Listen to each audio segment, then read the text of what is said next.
नमस्कार, मैं डॉक्टर तिलक healing hands के इस हेल्थ और होप इनिशिएटिव में आपका स्वागत करता हूं।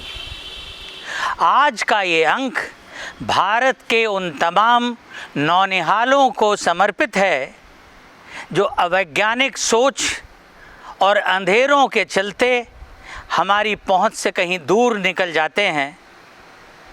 आज की बातचीत बच्चों में होने वाले तीव्र और त्वरित श्वास रोगों के बारे में।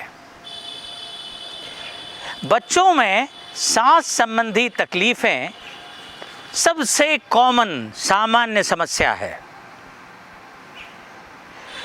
सर्दी, जुखाम, खांसी, बुखार ये लगभग लगा ही रहता है। शहरों में रहने वाले बच्चों को साल में 7 से 9 दिन के लिए साल में 7 से 9 हमले होते हैं। और यदि आप किसी प्रदूषण वाली सड़क के किनारे 50 मीटर के अंदर रहते हैं तो ये संख्या इससे भी ज़्यादा हो सकती है। वातावरण में हमेशा जो रोगाणु हैं वो मौजूद हैं। बैक्टीरिया हैं, वायरसेस हैं, रिकेट्सिया है, माइकोप्लाज्मा है, स्पायरोकीट्स हैं, तरह तरह के रोगाणु वातावरण में मौजूद हैं। और शक्ति का एक संघर्ष लगातार चलता रहता है। ये रोगाणु हमारी नाक के साथ हमारे सांस के रास्ते शरीर के अंदर प्रवेश कर जाते हैं।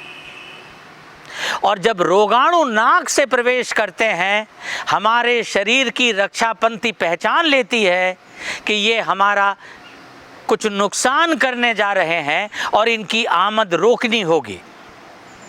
इस परिस्थिति में सबसे पहले नाक बहना शुरू होती है, मानो वो पानी के जरिए से उनको बाहर बहा देना चाहती हो। फिर छींकें आना शुरू होती हैं। ये प्रकृति की एयर कैनन है, वायु की तोप, जो उनको बाहर ढकेल देना चाहती है, फेंक देना चाहती है।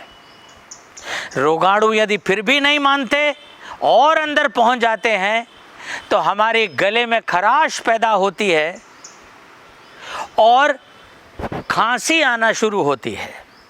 खांसी फिर प्रकृति की एक दूसरी एयर कैनन जो उस जगह तैनात है और तब भी न माने और सांस की नली में नीचे पहुंच गए तो फिर उनको बलगम में लपेट के प्रकृति बाहर फेंकना चाहती है। इस ढंग से अलग अलग स्तर पर उसके प्रतिरोध के तरीके भिन्न भिन्न होते हैं, लेकिन मकसद एक होता है कि इन रोगाणुओं को शरीर से निकाल फेंकना है।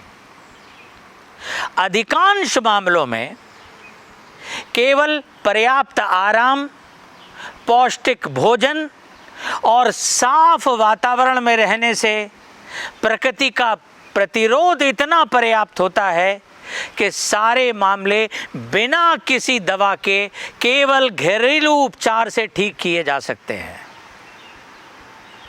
लेकिन कभी कभी ये बिगड़ जाते हैं। बिगड़ते किस में हैं?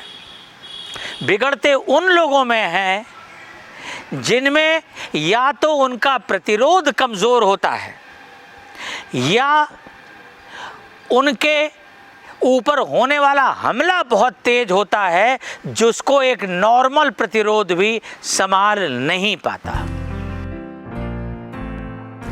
इस अंक में बस इतना ही। अगले अंक में यही क्रम हम जारी रखेंगे। तब तक के लिए विदा।